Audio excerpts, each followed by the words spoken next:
పిత పుత్ర పవిత్రాత్మ నామమున ఆమెన్. దివ్యవాణి ప్రేక్షకులకు సుస్వాగతం.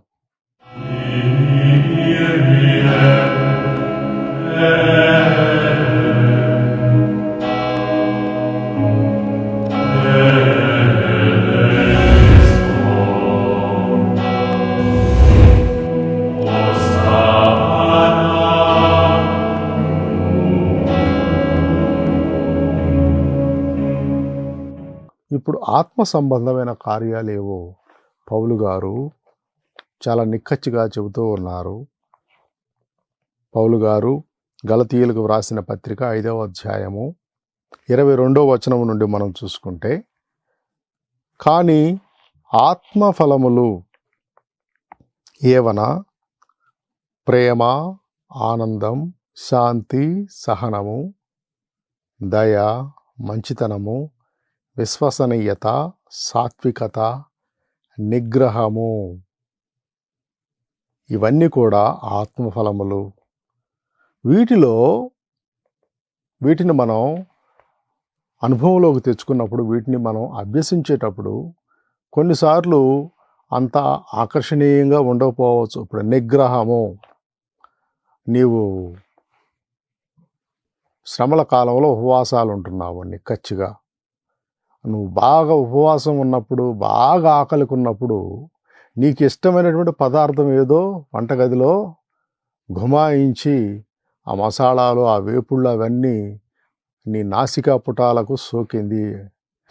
దాన్ని ఆఘ్రాణించినప్పుడు నీకు నీ ఆకలిని, నీ యొక్క తినాలనేటువంటి కోరికను నిగ్రహించుకోవడం ఎంత కష్టం. అది ఆనందాన్ని ఇవ్వదు. నిగ్రహం కొంచెం విచారాన్ని కలిగిస్తుంది. ఇప్పుడు మంచితనం, అన్ని చోట్ల మంచిగా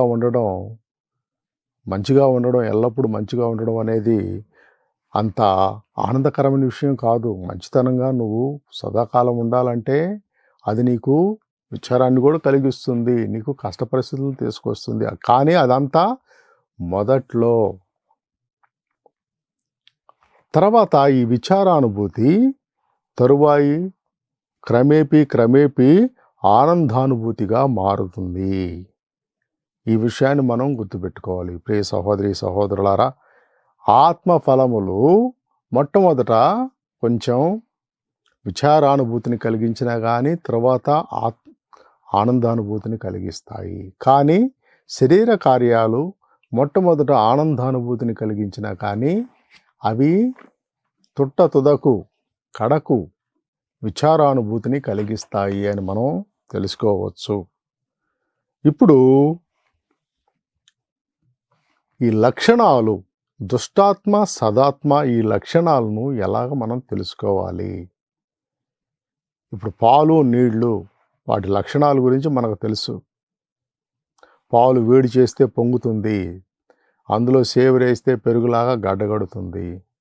నీళ్లు బాగా వేడి చేస్తే ఆవిరి వస్తుంది, ఆ ఆవిరి గాల్లో కలిసిపోతుంది. అది ఉష్ణోగ్రతను తక్కువ చేస్తే అవి ఘనీభవిస్తుంది, ఐసు ముక్కలాగా మారుతుంది, మంచు ముక్కలాగా మారుతుంది అని మనం వాటి లక్షణాల గురించి తెలుసుకుంటూ ఉంటాం. అదేవిధంగా ఈ దుష్టాత్మ లక్షణాలేంటి, సదాత్మ లక్షణాలేంటి, విచారానుభూతి లక్షణాలేంటి, ఆనందానుభూతి లక్షణాలేంటి అనేవి మనం ఇంకొంచెం విపులంగా చర్చించుకుందాం. ప్రియ సహోదరి సహోదరులారా, మొట్టమొదటిగా ఈ దుష్టాత్మ అనేది మనలో బాగా పనిచేస్తున్నప్పుడు, మనం దుష్టాత్మను అంటే శరీర కార్యాలను పెంచి పోషిస్తున్నప్పుడు ఏం జరుగుతుందంటే, ముఖ్యంగా కొన్ని లక్షణాలు ఉన్నాయి. అదేంటంటే, దుష్టాత్మ ఒక పాపం నుండి ఇంకొక పాపం వైపుకి నడిపిస్తూ ఉంది. ఒక పాపం నుండి ఇంకొక పాపం, ఒక పాపం చేసినప్పుడు దానితో సరిపెట్టుకోదు, ఇంకొక పాపం వైపు అలాగది పరిగెడుతూ ఉంటుందన్నమాట. మనల్ని పరిగెత్తిస్తూ ఉంటుంది, పాపాలను మూటగట్టుకునేలాగా చేస్తుంది. సంతృప్తి అనేది లేదు, ఎన్ని పాపాలు చేసినా సంతృప్తి అనే లేదు.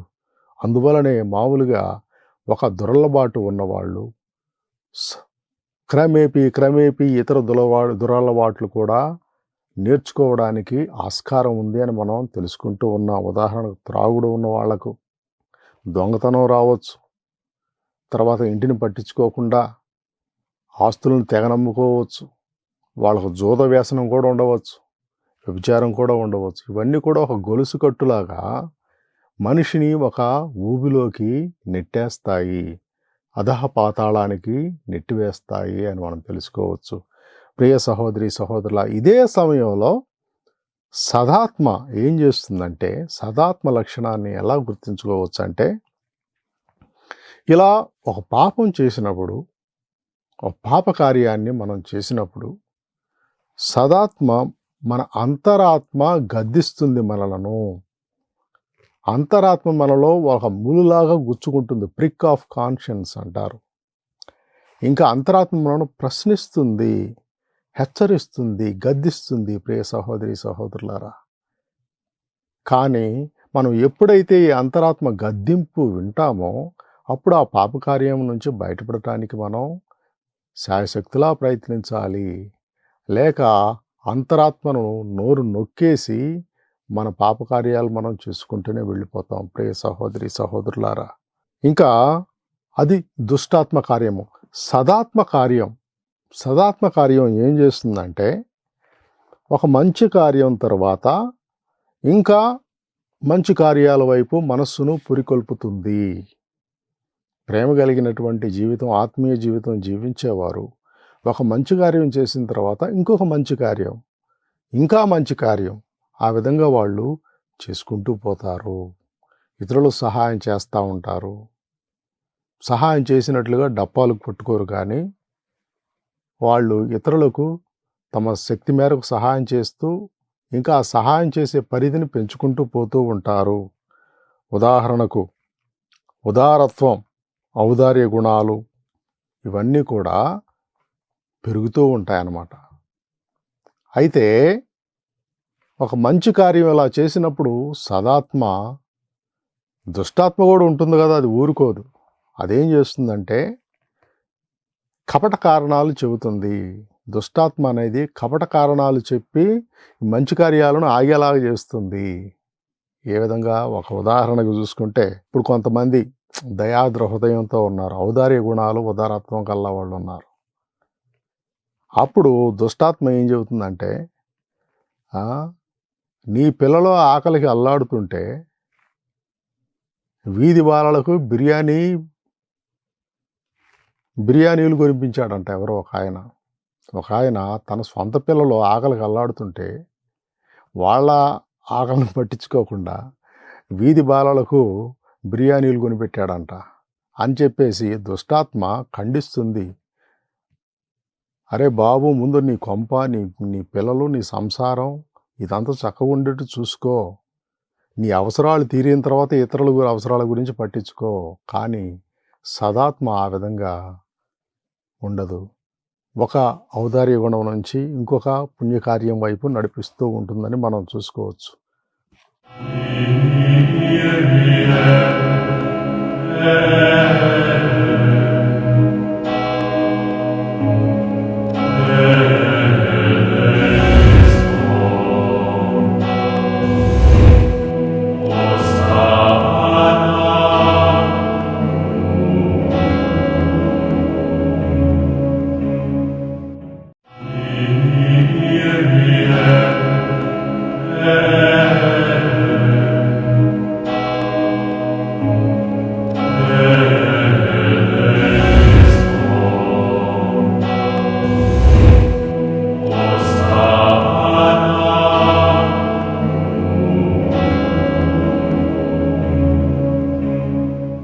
రెండవ లక్షణం ఏంటంటే, ఆత్మీయ అనుబంధానికి, ఆత్మీయ ఆనందానుభూతికి లోనైనప్పుడు కనపడే లక్షణాలు మనం ఒకసారి చూసుకుందాం.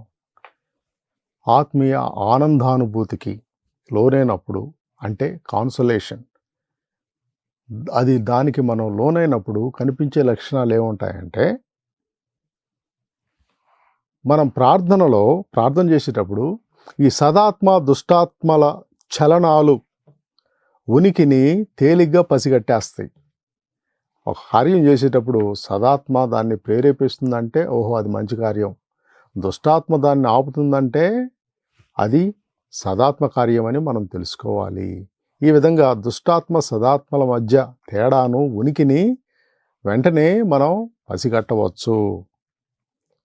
అప్పుడు మన శరీరంలో కూడా కొన్ని మార్పులు సంభవిస్తాయి ఆనందానుభూతికి లోనైనప్పుడు. ఏంటా అది? శరీరం ఒక రకమైనటువంటి ప్రేమాగ్నితో నిండి ఉంటుంది. ప్రియ సహోదరి సహోదరులారా, ఒక రకమైన ప్రేమాగ్నితో నిండి ఉండి మన ప్రార్థన జీవితంలో పెరుగుతున్నప్పుడు, ఆధ్యాత్మిక జీవితంలో పెరుగుతున్నప్పుడు, ఆనందానుభూతికి లోనవుతూ ఉన్నప్పుడు ఆనంద బాష్పాలు వస్తాయి, కన్నీళ్లు వస్తాయి. దైవ ప్రేమ గురించి తెలుసుకుంటున్నప్పుడు, ఈ ప్రకృతిని చూసి పరవశించేటప్పుడు మనకు కన్నీళ్లు రావచ్చు. గిఫ్ట్ ఆఫ్ టీయర్స్ అంటారు. ఆనంద బాష్పాలు రాలుస్తూ ఉంటారు. ఉదాహరణకు లోయలా ప్రిన్యేసి వారు రాత్రిపూట ఆ మేడ మీదకి వెళ్ళి ఆ ఆకాశం వైపు చూస్తున్నప్పుడు ఆ విస్తారమైనటువంటి నక్షత్ర రాశులు, అనంత విశ్వము, అదంతా శూన్యం చూసినప్పుడు ఆయనకు దేవుడి యొక్క మహాత్మ్యాన్ని తలుచుకొని పరవశానికి గురైపోయి, గొప్పతనాన్ని తలుచుకొని, దేవుడి యొక్క ప్రేమను తలుచుకొని ఆయనకు కళ్ళము నీళ్లు బలబల కారుతూనే ఉండేయంట ఏకధారగా. అలాగా ఆయన ఏడ్చి ఏడ్చి చివరికి ఏమైందంటే ఆయన కళ్ళు కొంచెం దెబ్బతిన్నాయి, బాగా దెబ్బతిన్నాయి, కంటి చూపు కూడా బాగా మందగించిందని చెప్పారు. అలాంటి తన్మయత్వానికి, పరవశానికి గురవుతారు ఈ ఆనందానుభూతికి లోనైనప్పుడు. ఇంకా ఇంకొక లక్షణం ఏంటంటే శరీరంలో ఆనందానుభూతికి లోనైనప్పుడు ఆప్యాయత, ప్రేమలతో ఒళ్ళు జలధరిస్తుంది మనకు తెలియకుండానే.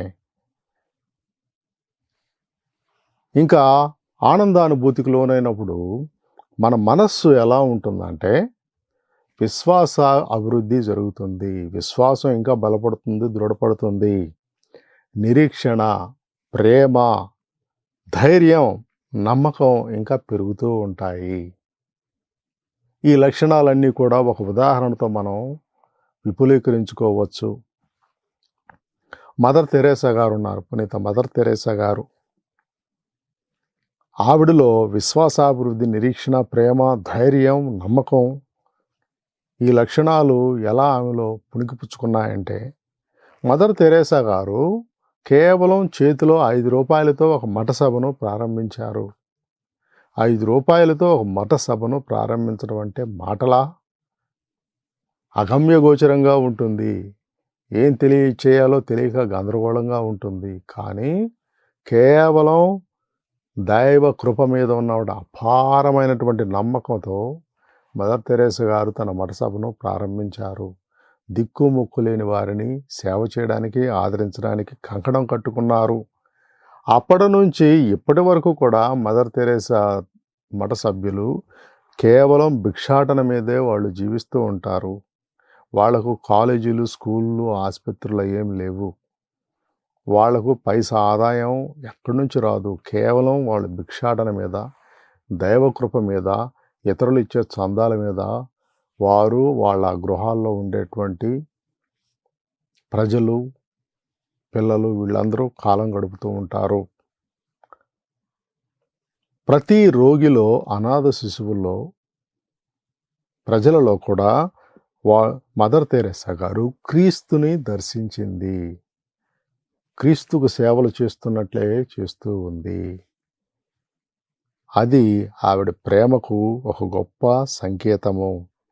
ఇంకా ఆవిడ ధైర్యానికి సంకేతంగా దేన్ని చెప్పుకోవచ్చు అంటే ఆవిడలో మొక్కవోని ధైర్యంతో అంతకుముందు ఆవిడ ఉన్నటువంటి మఠసభ, ఆ పునీతురాలు ఉన్న మఠసభ లోరెట్టో సభ, కొల్కతాలో లోరెట్టో సభ అంటే వాళ్ళకున్నటువంటి విద్యా సంస్థలు కానీ, ఇవి సంస్థలు ప్రపంచ ప్రఖ్యాతి చెందినవి. ఎంతో ధనిక వర్గాలకి చెందినటువంటి వారు వాళ్ళ విద్యార్థులను అందులో చేరుస్తూ ఉంటారు. కానీ అటువంటి లోరెట్టో సభ నుంచి కావాలని తను నిష్క్రమించి క్రొత్త సభను మొదలుపెట్టింది దీనులను ఆదుకొనడానికి. ఇంకా ఆవిడ నమ్మకం ఎలాంటిదంటే దైవ కృప మీద ఎప్పుడూ ఆధారపడుతూ ఉంది. ఈ లక్షణాలు అన్నీ కూడా మదర్ తెరేసాలో పుష్కలంగా ఉన్నాయి. ప్రియ సహోదరి సహోదరులారా, ఇంకా తన ఆత్మ ఆనందానుభూతికి లోనటువంటి ఆత్మ ఎలాంటి లక్షణాలు కలిగి ఉంటుందంటే లోతైన ప్రశాంతత ఉంటుంది, ఇంకా నిశ్చలమైన ఆత్మశాంతి ఉంటుంది. లోతైన ప్రశాంతత, నిశ్చలమైనటువంటి ఆత్మశాంతి ఉంటుంది. ఆ ఆత్మశాంతి కేవలం దేవుడిచ్చిన ఆత్మీయ ఆనందానుభూతితోనే సాధ్యము. ఇంకా దీనికి వ్యతిరేకంగా ఆత్మీయ విచారానుభూతికి మనం లోనైనప్పుడు లక్షణాలు ఎలా ఉంటాయో మనం ఒకసారి తెలుసుకుందాం. విచారానుభూతికి మనం లోనైనప్పుడు మన శరీరం ఎలా ఉంటుందంటే, ఇప్పుడు జ్వరం వచ్చిన శరీరం ఎలా ఉంటుంది? శరీరం చంచలంగా అస్థిరంగా ఉంటుంది. రోగం వచ్చిన శరీరం రోగి ఎలాగా బాధపడుతూ ఉంటాడో అలాగా మన శరీరం చంచలంగా అస్థిరంగా ఉంటుంది. మనస్సు ఎలా ఉంటుంది? విచారానుభూతికి లోనైనప్పుడు విశ్వాసము, నిరీక్షణ, ప్రేమ అనేవి తగ్గుతూ ఉంటాయి. విశ్వాసం తగ్గుతూ ఉంటుంది, ప్రేమ కూడా తగ్గుతూ ఉంటుంది. తన గురించి తనే బాధపడుతూ ఉంటే మిగతా వాళ్ళని ప్రేమించడానికి ఇంకా తనకు సమయం ఎక్కడుంటుంది? ఇంకా ప్రేమ అనేది సాధారణంగా క్రమేపీ తగ్గుతూ ఉంటుంది. ఇంకా నిరాశ, నిస్పృహ, కొన్నిసార్లు ఆత్మహత్య సాదృశ్యమైన ఆలోచనలు కూడా ముప్పిరుగొట్టూ ఉంటాయి. ఇదంతా కూడా విచారానుభూతికి లోనైనప్పుడు కలిగేటటువంటి లక్షణాలు శరీరానికి. విచారానుభూతికి లోనైనప్పుడు ఆత్మ లక్షణాలు ఎలా ఉంటాయి? ఆత్మ తీవ్ర అస్థిరతతో, అభద్రతా భావంతో ఉంటుంది. తీవ్రమైన అస్థిరత, అభద్రతా భావంతో ఆత్మ అల్లాడిపోతూ ఉంటుంది. అందువలన ఎండమావులకై పరుగిడి నీవు అలసిపోయావా, గూడు నల్లు సాలీడును పోలి తిరుగుచున్నావా,